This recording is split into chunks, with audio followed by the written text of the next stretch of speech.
అన్నా నేనన్నా మీ ఆంధ్ర ప్రజలు తమ్ముడన్నా, భారతదేశాన్ని నమ్ముకున్నానన్నా, మన తెలుగు వాళ్ళని నమ్ముకున్నానన్నా. తెలుగులో ఎంతమంది డైరెక్టర్లు, హీరోలు, కమెడియన్స్, యాక్టర్లు ఎంతమంది ఉంటారన్నా. ఈ తమ్ముడిని ఎవరు కూడా గుర్తించట్లేదన్నా. ఈ తమ్ముడిని ఎవరిని కూడా గుర్తించట్లేదు అన్న. నా జీవితంలో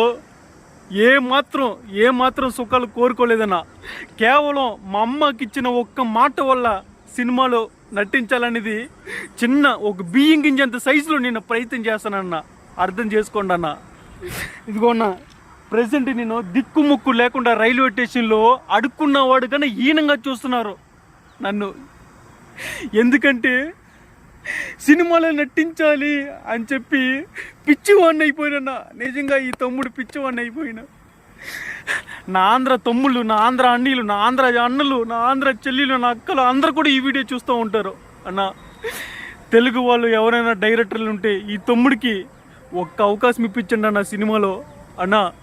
నా భవిష్యత్తు కొంచెం మారుతుందని చెప్పి 9 నెలలు మోసిందన్న మా అమ్మ సాక్షిగా చెప్తున్నానన్న. తెలుగు వాళ్ళు నన్ను ఎప్పటికైనా గుర్తిస్తారు, తెలుగు వాళ్ళు ఎప్పటికైనా నా సహాయం చేస్తారని చెప్పి ఎన్నో వేల కళ్ళతో ఎదురు చూస్తున్నానన్న. ఎన్నో వేల కళ్ళు ఎదురు చూస్తున్నాను.